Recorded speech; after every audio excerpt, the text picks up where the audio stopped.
Hey everyone, and welcome to this explainer. I am so excited to be your guide today as we dive into a really fascinating journey toward natural English fluency.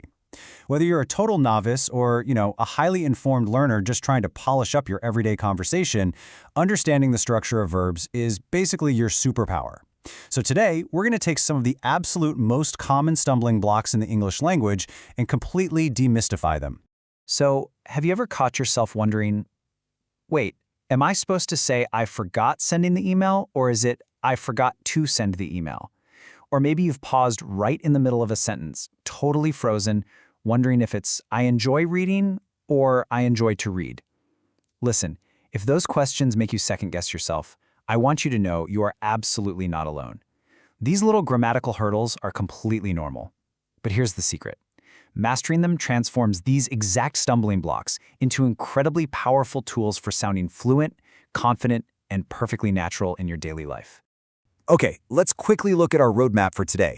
We'll start by mastering the imperative form. Then, we'll add some social nuance with polite and negative imperatives. After that, we'll clearly define gerunds versus infinitives, memorize the golden list of verbs, tackle those flexible and tricky verbs, and wrap it all up with the verb, object, and infinitive pattern. Let's get into it. So, Section 1, Mastering the Imperative Form, which is really the base of communication. The imperative is honestly one of the simplest but most powerful verb forms we use every single day. It's beautifully simple because it uses the base form of the verb only. Notice how there's no subject and there's no tense you have to stress about conjugating. Just look at the examples here. Stand, open, sit, come. There's literally zero extra grammatical clutter holding you back. It's direct, it's immediate, and we use it constantly when we're giving commands. And it's not just for giving orders, right? Imperatives are the absolute perfect structure for real-life instructions. Just think about following a recipe. Step 1, add the sugar. Step 2, mix well. Step 3, bake for 30 minutes. Or even giving someone directions down the street, like turn left or go straight. It's punchy, it's efficient, and it gets the job done instantly without overcomplicating your sentences. Moving on to Section 2. Polite and negative imperatives, adding social nuance. Now this is where we add some much-needed social nuance to our fluency journey. Because while raw imperatives are great and direct, they can kind of sound a bit rude or sharp sometimes. Imagine someone pointing at you and saying, "Clear the table." I mean, it works, the grammar is technically correct, but it's harsh. Now compare that to a polite request. Would you please clear the table? By simply sandwiching that base verb with please or would you, we instantly soften the command. It's this tiny grammatical adjustment, but it makes a massive difference in how people respond to you. We also use imperatives to set firm boundaries, which is exactly why you see them on rules or warning signs. To form a negative imperative, you just add do not or don't right in front of the base verb. Do not bring calculators into the exam room, or don't touch that. It's incredibly straightforward, but totally authoritative. All right, Section 3. Gerunds versus infinitives defined. The Great Divide. Let's step up the complexity a bit and demystify these notorious stumbling blocks with a crystal clear definition. So, what exactly is a gerund? Simply put, a gerund is a verb ending in ing that functions as a noun. Because it acts like a noun, it can be the subject of your sentence, the object of a verb, or it can come right after a preposition. And here's a fabulous little trick to keep in your back pocket. If you can replace that ing word with the word it or the word something, boom, you found yourself a gerund. So here's the absolute crucial point. You cannot confuse a gerund with a present continuous verb. Think about the phrase, I love baking. Here, baking is a thing. It's the activity itself. I love it. That is a gerund acting as a noun. But if we change the context and say, she is baking a cake, baking is now part of an active verb structure. It's describing an action happening right now in the present moment.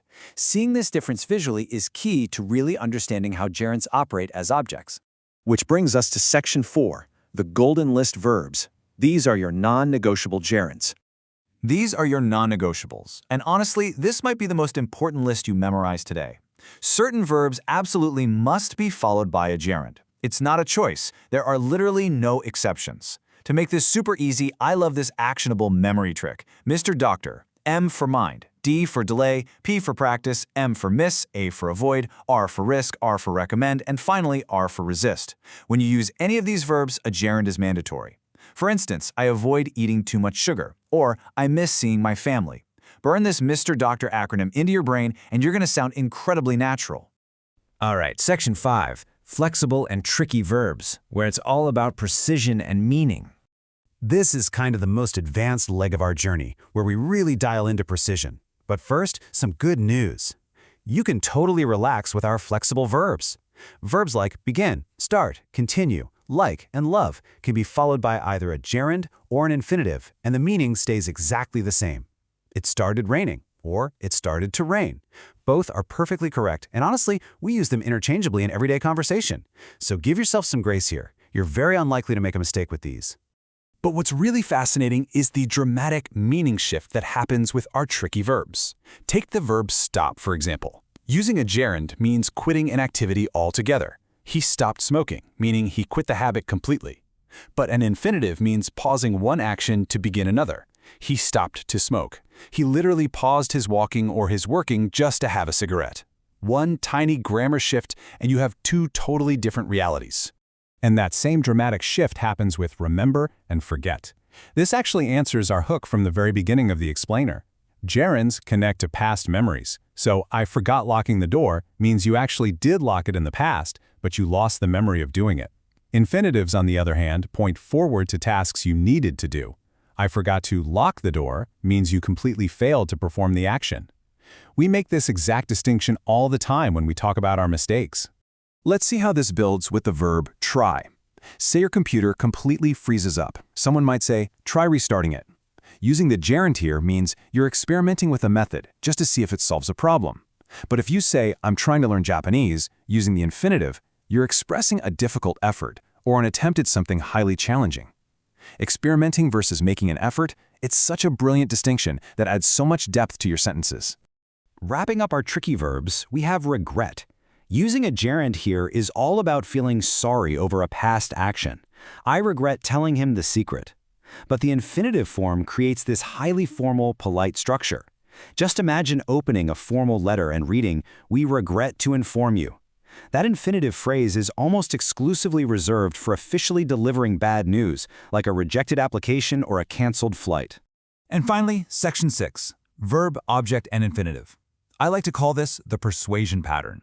So we've reached our final destination. Like I just said, the persuasion pattern. It's incredibly common when we're communicating or, trying to get someone to do something. The mechanics are simple but really powerful. A person, which is the object, is sandwiched right between the verb and the infinitive. For example, my boss advised me to take a course. Or, I reminded Sarah to call her mom. Or even, the officer told the man to stop. We see this pattern constantly with verbs like advise, encourage, remind, and persuade. It explicitly connects an action to the exact person you want performing it. And there you have it. We've journeyed all the way from the direct punchiness of the imperative to the nuanced, beautiful complexities of gerunds and infinitives. But I want to leave you with one final, provocative question that actually leverages those tricky verbs we just mastered.